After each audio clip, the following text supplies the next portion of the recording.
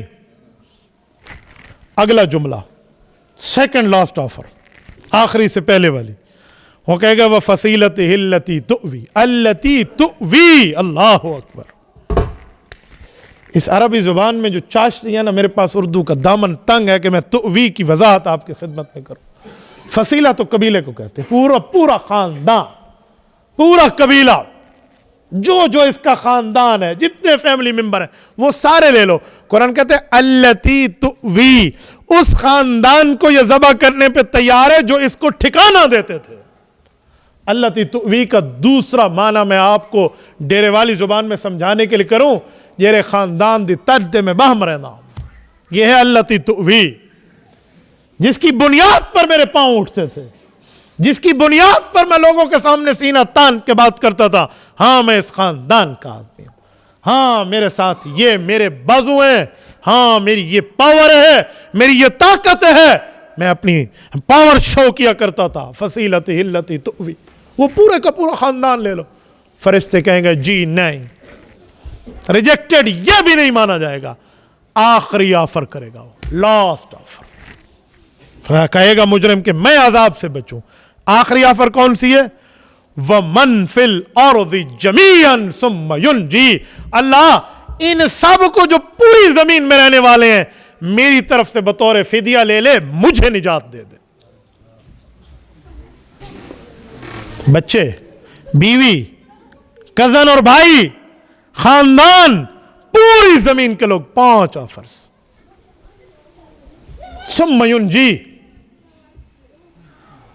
مجھے نجات مل جائے، میں بچ جاؤں، یہ سارے جہنم چلے جائیں، کیوں؟ اپنی آنکھوں سے بلیزنگ فائر، بھڑکتی آگ جہنم کی دیکھ رہا ہوگا تو یہ آفر کرے گا، تو رب العزت کی طرف سے ایک ہی جواب ہے، فرمایا کلا انہا لظا نزاعۃ للشوا تدعو من ادبر وتولی، اللہ اکبر۔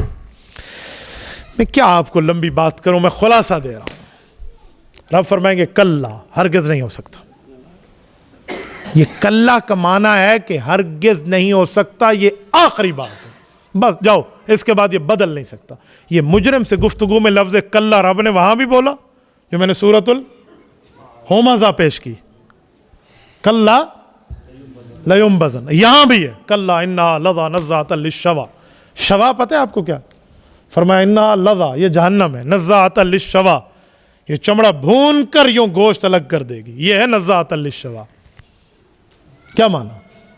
میں جدہ میں ایک مرتبہ ایک ہوٹل میں تھا، ہم ترکی ہوٹل میں تھے، میرے دوست وہاں، انہوں نے آرڈر دیا بھی کوئی کھانے پینے کی چیز تھی، یہ کھا لیں، ہماری فلائٹ میں اس وقت غالباً بحرین کے سفر پہ تھا، کہا جی اس فلائٹ کو ابھی اتنا ٹائم رہتا ہے تو آپ تھوڑا سا ٹائم ہمارے ساتھ یہاں بتا لیں، ہم بیٹھ گئے، تو وہاں انہوں نے ایک لحم گوشت اس کا آرڈر دیا، اس کا نام تھا لحم مشوی، یہ میرے سامنے اس پہ لکھا ہوا آیا، وہ جو دیتے نہیں ہے مینیو، اس پہ لحم مشوی، یقین مانے مجھ سے نہیں کھانا کھایا گیا، مجھے نزاعۃ للشوا سے لحم مشوی اس وقت سامنے آیا نا، کہ جو بھونا ہوا گوشت ہم کھا رہے ہیں، تو رب یہی کہتے ہیں کہ قیامت کے دن اس مجرم کو بھی یوں بھون دیا جائے گا سیخ پہ چڑھا کر، یہ عالم ہوگا، یہ قیامت ہے بھائیو، اس سے بچنا ہے تو دنیا میں رب نے جوانی دی ہے، دین پہ لگاؤ، صلاحیت دی ہے، اسلام پہ لگاؤ، اللہ نے آپ کو طاقت زبان کی دی ہے، قلم کی دی ہے،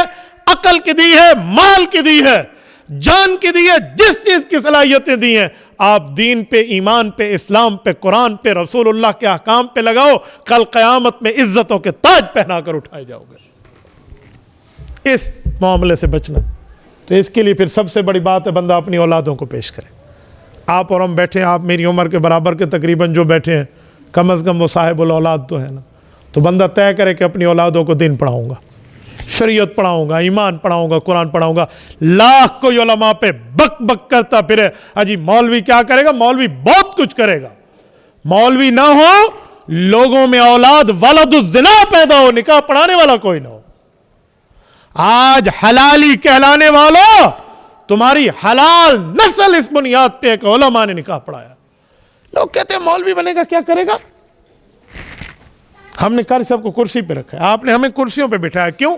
ایسا ولی ماں دے پوتر ہے، ہم بڑی ماؤں کے بیٹے ہیں، ہمارے منہ پر بلبلیں بیٹھی ہیں، آپ نے عزت یہ قرآن اور دین کی وجہ سے کی ہے، تو یہ عزت دنیا میں، آخرت میں تو اس سے بڑھ کے عزتیں ہیں۔ کیوں ہم اپنی اولاد کو قرآن نہ پڑھائیں؟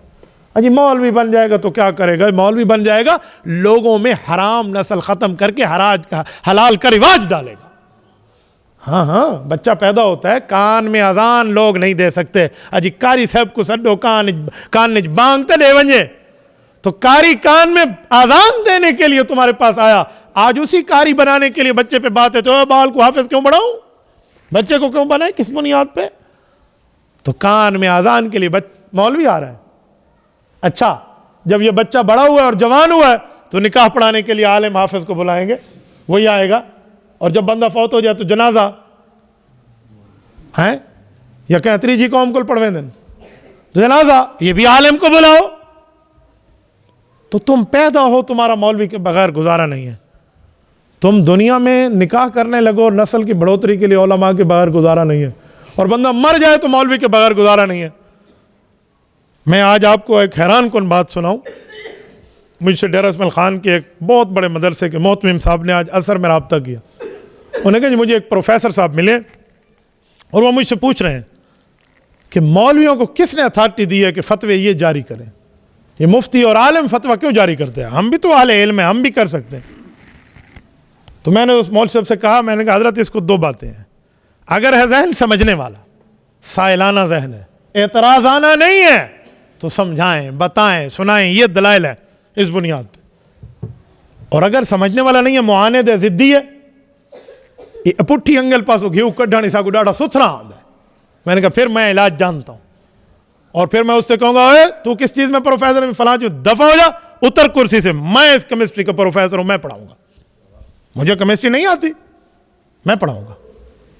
فادر آف کیمسٹری میں بتاؤں گا, جابر ابن حیان کون ہے, میں پڑھاؤں گا, دفع ہو جا یہاں سے. تو کہے گا تو کوئی پروفیسر ہے, تو پروفیسر کو کوئی اتھارٹی ملی ہوئی ہے. نہیں ہم پروفیسر, ہم اس مسئلے میں اتھارٹی ہیں. تو بابا عالم رسول اللہ کا وارث ہے, فتوے میں اتھارٹی ہے. یہ کوئی بات ہے؟ ہاں مخاص ایسے بھی جو بن ٹکٹے بیٹھے چڑھے ہو جو مولوی دا کوئی ویلیو ہی نہ ہو. یہ اپنی ذات کی بات ہو نا تو بندہ خاموش ہو جائے. عالم کو نبی پاک علیہ الصلوۃ والسلام نے کیا فرمایا؟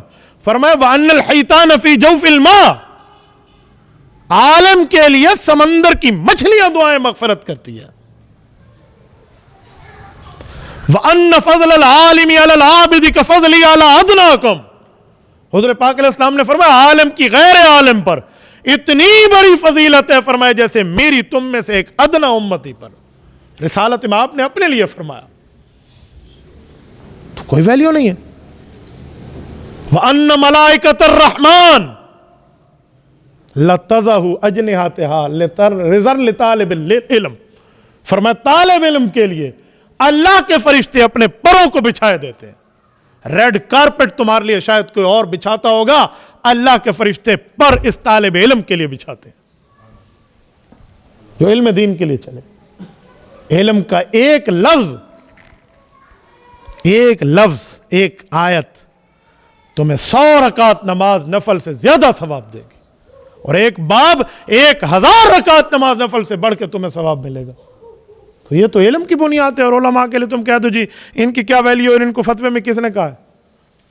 تو میں اب اندازہ لگا سکتا ہوں, اگر یہ سوال کرنے والا ضدی ہوگا تو وہی ہوگا جرا ران کو طلاق ریٹھی بیٹھا ہو سی تو مولوی آکھو سی تھی گئی ہے, تو آکھو سی مولوی کیڑا طلاق دا فتویٰ لے بڑھا ہوگا. یہی کہ اس نے بیوی کو دے دی ہوگی طلاق ہے اور عالم نے کہہ دیا ہوگا جی طلاق ہو گئی ہے, اور اس کو مولویوں سے بغض پڑ گیا ہوگا بس.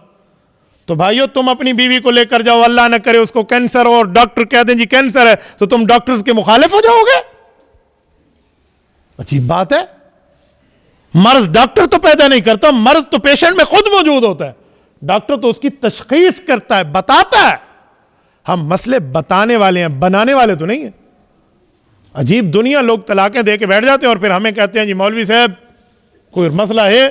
میں اس دن بھی, بھائی جمیل بیٹھے, میں اس دن بھی کہہ رہا تھا حدیث پاک مصنف ابن ابی شیبہ سے بھی اور سنن ابی داؤد سے بھی ہم نے ان کو دکھائی. حضرت عبداللہ ابن عباس رضی اللہ عنہما فرماتے ہیں کہ ایک شخص آیا بیوی کو طلاق دے کر اور مجھے کہتا ہے ابن عباس ابن عباس ابن عباس ابن عباس کو حل تو ڈھونڈ دو. تو انہوں نے کہا فیرکب الحموکا ثم یقول ابن عباس ابن عباس, کہ گدھے پہ خود بیٹھ گئے ہو بے وقوفی پہ, اور مجھے کہتے ابن عباس مجھے حل دے دے. تو کام تو تیرا خراب تھا. تو حال یہی ہوتا ہے الٹا. ایک جگہ میں طلاق کا فتویٰ دے رہا تھا, ایک بندے نے اپنی بیوی کو طلاق دی, فتویٰ لکھ رہا تھا بھئی ہو گئی. تو ایک بندہ اٹھ کے اس کی خاندان میں سے مجھے کہنے لگا مولوی صاحب جو تم نے ہماری بچی کو طلاق دی ہے نا یہ ہوئی نہیں ہے. میں نے کہا میں نہیں دیتی, اسے دیتی ہے. میں نے نہیں دی اس لیے, میں نے تو بتانے والا ہوں. اور سبحان اللہ مولوی تے سیر مارو, میں کو دیتا ہے رشتہ جو میں دیتی ہے. سبحان اللہ, مولوی قابو کر کے رکھن جان دے تو آلے حال نہیں. تو بھئی دی اس نے, چڑھ گیا مولوی نے دی, ہاں سے مولوی دلان نہیں نا میرا خیال ہے. تو اس طرح یہ باتیں ذہن سے نکال دیں کہ علماء کیا ہیں. علماء کرام کو رب کریم نے بڑا مقام دیا. میں ایبٹ آباد میں کچھ دن پہلے تھا. حضرت شیخ الحدیث مولانا خلیل احمد نعمانی دامت برکاتہم العالیہ، خلیل الرحمن نعمانی صاحب شیخ الحدیث ہیں وہاں کے، وہ ہماری صدارت فرما رہے تھے. تو میں نے حضرت کی موجودگی میں بطور مزاح ایک جملہ کہا. میں نے کہا حضرت شیخ الحدیث صاحب یہ لوگ سمجھتے ہیں علماء کی ویلیو نہیں ہے. تو میں نے کہا مولویوں کی ویلیو میں بتاؤں؟ انہوں نے کہا جی بتائیں. میں نے کہا جی مولوی کے پیچھے چلو گے پیچھے تو عزتوں کی زندگی پاؤ گے. کہتے ہیں کیا مطلب؟ میں نے کہا امام آگے ہوتے ہیں، پیچھے صف مقتدیوں کی ہوتی ہے، سارے زندہ سلامت. اور جو بندہ مولوی کے آگے سویا ہوا اور مولوی کہے 4 تکبیراں، وہ کیا ہوتا ہے؟ کہ جی وہ تو فوت. میں نے کہا مولوی سے آگے نہیں بڑھنا، اگو ودھے تو کام تو پتہ ہوگا. تو پیچھے چلنا سیکھے علماء کے. علماء کو ہر میدان میں رب نے مقام دیا ہے، ہر میدان میں. عالم دین کسی ایک میدان میں موجود ہو، اس میدان کو 4 چاند لگ جاتے ہیں. چاہے وہ میدان تصوف ہو، خانقاہ ہو، وہ میدان تعلیم و تعلم ہو، میدان تبلیغ ہو، میدان سیاست ہو، جس میدان میں ہو عالم عالم ہی ہوتا ہے. اور چھوٹی چیز سے لے کر بڑی چیز تک علماء کے مقابلے میں جو آیا ہے اس نے پھر اپنا حشر دیکھا ہے. یقین مانیے دنیا کی بڑی بڑی پتہ نہیں کون کون سی طاقتوں نے لا کر جو مورا ہمارے اوپر پاکستان میں بٹھایا تھا، حضرت مولانا فضل الرحمان صاحب کی قیادت میں اب اس کا حشر کیا ہو چکا ہے. میں کہا جی بیا کھڑاؤ مولوی کو، EPU کو بیا کھڑاؤ، اب تمہیں بتائے گا معاملہ ہے کیا. ان کے والد کو بھی چھیڑا گیا تھا، قادیانیوں نے چھیڑا تھا. 7 ستمبر 1974 کی لیجسلیٹو اسمبلی میں مفتی محمود نے کافر اقلیت قرار دلوایا تھا. تو جو شریعت اور دین کو چھیڑے پھر وہ یاد رکھے اس کا حشر کیا ہوگا. علماء پر بکواس یاد کرنے والے لوگ بھی ہیں، زبان درازی کرنے والے لوگ بھی ہیں. میں ان لوگوں کو جانتا ہوں. میں نے کہا سنو علماء پر تبرہ کرنے والوں، اگر تم نے عالم دین کی عزتوں کے لیے یوں ان کی پگڑیاں اچھالی تو پھر ہو سکتا ہے رب تمہاری 7 نسلوں کو دین کے علم سے محروم کر دے. عالم نبی کا وارث ہے، ولی کا وارث نہیں کہہ رہا، صرف صحابی کا فقیہ کا وارث نہیں کہہ رہا. حضور نے فرمایا وَأَنَّ الْعُلَمَاءَ وَرَثَةُ الْأَنْبِيَاءِ، علماء انبیاء کے وارث ہیں. یاد رکھیں نبی کے وارث کے خلاف بولنے والے کا حشر کیا ہوگا پھر دنیا میں آپ ایک دفعہ دیکھ لیں. فَانْظُرُوا كَيْفَ كَانَ عَاقِبَةُ الْمُنذِرِينَ، پھر سمجھ آ جائے گا کہ معاملہ ہوا. تو اس لیے اپنے علماء کو آگے لائیں. علماء پرامن لوگ ہیں، دہشت گرد نہیں ہیں. علماء 100% پرامن ہے. ایسے پرامن ہے مسجد میں بیٹھیں تب بھی پرامنی ہے، اور اس سے باہر آئیں روڈ پہ آئیں تب بھی پرامن ہے. میں بتاتا رہتا ہوں حضرت مولانا فضل الرحمان دامت برکاتہم العالیہ 2019 میں کراچی سے خیبر گئے تھے، کراچی سے اسلام آباد گئے تھے. آزادی مارچ میں لاکھوں بندوں کا قافلہ ساتھ تھا، کسی ایک دکان کا شیشہ نہیں ٹوٹا، کسی ایک روڈ کا گملہ نہیں ٹوٹا. ایمبولینسز کو بھی راستہ مل رہا تھا. میں نے خود دیکھا ہے اسلام آباد میں کشمیر ہائی وے پہ ایمبولینسز کو انصار الاسلام کے لڑکوں نے کیسے راستہ دیا ہے. یہاں ایک وزیر کا پروٹوکول لگ جائے، مریض ایمبولینس میں سسکیاں اور ایڑیاں رگڑ رگڑ کے فوت ہو جاتا ہے. وہاں ایمبولینسز کو راستہ دیا جا رہا، تقریر ہے تو انہیں روک دیتے چلو بھی اس کو جانے دو. اور میٹرو لاہور کے اوپر سے گزر رہی ہے، چل رہی ہے، اور مولانا کی گفتگو شروع ہے. تو عالم دین ہر میدان میں حقیقت پہ مشتمل ہے. اس لیے علماء کے معاملے میں آپ پریشان نہ رہیں. باقی کوئی بولتا ہے تو اسے کہے تسبیح دیں. 99 دفعہ اور بھی بکواس کرنی ہے کر لے، اپنا نقصان کر رہا ہے، ہمارا نقصان نہیں کر رہا. مولوی پھر بھی امن سے رہتا ہے. کہیں مولوی کو کوئی ٹینشن ہے ہی کو نہیں. ایک مولوی مجھے دکھائیں جس کی 10 سے کم بچے ہوں، کوئی دکھاؤ جا. بڑی بڑی تنخواہوں والوں سے پوچھو اجی بچے 2 ہی اچھے. مولوی صاحب سے پوچھو داڑھی پہ ہاتھ رکھ کے کہ ماشاءاللہ 10 بال ان میرے. جی ہاں، مولوی کو کوئی ٹینشن نہیں ہے، ٹینشن فری لوگ ہیں. ایسے خوشی سے زندگی گزاریں گے. لاکھوں میں ان کا گزارا نہیں ہوتا، مولوی چند 1000 روپے میں گزارا کر کے دکھاتا ہے. چند 1000 روپے میں کیوں؟ سکون کی زندگی ہے. یہ رب نے ان کو دنیا میں نعمت دی ہے، اس کے آخرت کی نعمت تو اس سے بڑھ کے ہوگی. تو علماء کو آپ نے کبھی دیکھا ہو نا، کوئی عام بندہ گھر کسی میں جائے نا تو کہتے ہیں ٹکریلے آ گیا. عالم دین کو تو لوگ عزتوں سے بلاتے ہیں، اور نہ آئے تو کہتے ہیں حضرت بڑا عرصہ ہو گیا آپ نہیں آ رہے. یہ آج کے دن میں نے 3 سے 4 دعوتیں کھانے کی ٹھکرائی ہیں آج کے دن میں. بھئی میں نہیں آ سکتا، میری یہ مصروفیت ہے، پھر کبھی انشاءاللہ. ہم گھر میں بیٹھے تھے، ابھی میری عالیہ مجھے کہہ رہی ہیں اچھا آج آپ کا کھانا فلاں جگہ فلاں. کل اسی اسنا میں میرے ایک دوست ہیں، ان کا میسج آ کہ کل شام مفتی صاحب اگر میرے پاس آ جائیں تو اللہ آپ کا بھلا کرے. اب میں کیا اسے بھی گنوں تے کو اٹا ملن دی فکر لگی بیٹھی ہے، پرابلم ہی نہیں ہے. تو عالم کو رب کھلائے گا اور ایسا کھلائے گا عزت والا. کھانا کھلانے کے بعد لوگ عالم کو کہتے ہیں حضرت شکریہ، اللہ آپ کو بھلا کرے، آپ نے ہمارا کچھ تحفہ تو قبول کیا. ورنہ چار بندے بنا کو لوگ کیا دن ایسے ڈڈولا بیٹھے میں دیکھو کیا کرے اسی سے، لوگ ایسے تنگ ہوتے ہیں. تو عالم بنائیں گے، حافظ بنائیں گے اپنی اولاد کو تو آپ کی دنیا بھی بہتر ہوگی، آپ کی آخرت بہتر ہوگی. کریں گے انشاءاللہ. اللہ تعالیٰ آپ کو رحم صراط مستقیم عطا فرمائے، دین اسلام پر عمل کی توفیق عطا فرمائے. اللہ تعالیٰ آپ کو رحم صراط مستقیم پہ رکھے. سوال ہے مفتی صاحب آپ ایک بار مسکرائیں مجھے اچھا لگتا ہے. میرا بیٹا میں اس بیان میں مسکرایا بھی ہوں اور غصے والی بات بھی کی، آپ اس کو سن لیں. مفتی صاحب آج کل لوگ علماء کے خلاف باتیں کرتے ہیں، خصوصاً حضرت مولانا فضل الرحمان صاحب کے خلاف. تو بابا نبوت کی موجودگی میں لوگ نبوت کے خلاف بولتے تھے، تو نبوت کے وارث کی موجودگی میں لوگ نبوت کے وارث کے خلاف بولیں گے. قرآن کریم میں لساحر کذاب نبی کو کہا گیا ہے، ان ہذان لساحران یریدان نبیوں کو کہا گیا ہے. اس طرح لساحر کذاب کے ساتھ انہ لمجنون یہ انبیاء کو کہا گیا، حضور پاک کو. تو نبی کے وارثین کو بھی وہی لوگ کہتے ہیں جن کے بڑے انبیاء کرام کے خلاف بات کر کے گئے ہیں، وہی کہہ سکتا ہے. یا کوئی ناواقف کہہ سکتا ہے تو سمجھائیں بابا توبہ کر لے تاکہ تیری دنیا میں بہتر ہو، آپ کی آخرت بہتر ہو. میرے دوستو یہ چند باتیں تھیں، یہ میں نے آپ حضرات کی خدمت میں اسی لیے کی ہیں کہ آپ اس مدرسے کو اپنا مدرسہ سمجھیں. اس میں صرف فنڈ دینا آپ کی ذمہ داری نہیں ہے، اپنی اولادیں حوالے کرنا بھی آپ کی ذمہ داری. یہ آپ کی اولاد کو قرآن پڑھائیں گے، دین پڑھائیں گے، شریعت پڑھائیں گے، اسلام پڑھائیں گے، مذہب پڑھائیں گے، قرآن پڑھائیں گے. اور قرآن کریم پڑھنے کے بعد اپنی اولاد کو آپ عالم بھی بنائیں تاکہ آپ کو آپ کے اولاد بتائے کہ ہمیں اللہ نے کیا حکم دیا، رسول اللہ نے کیا حکم دیا. کریں گے انشاءاللہ سارے حضرات. اللہ پاک آپ کو رحم صراط مستقیم پہ رکھے، دین اسلام پہ رکھے. اقول قولی ھذا واستغفر اللہ وآخر دعوانا ان الحمد للہ رب العالمین.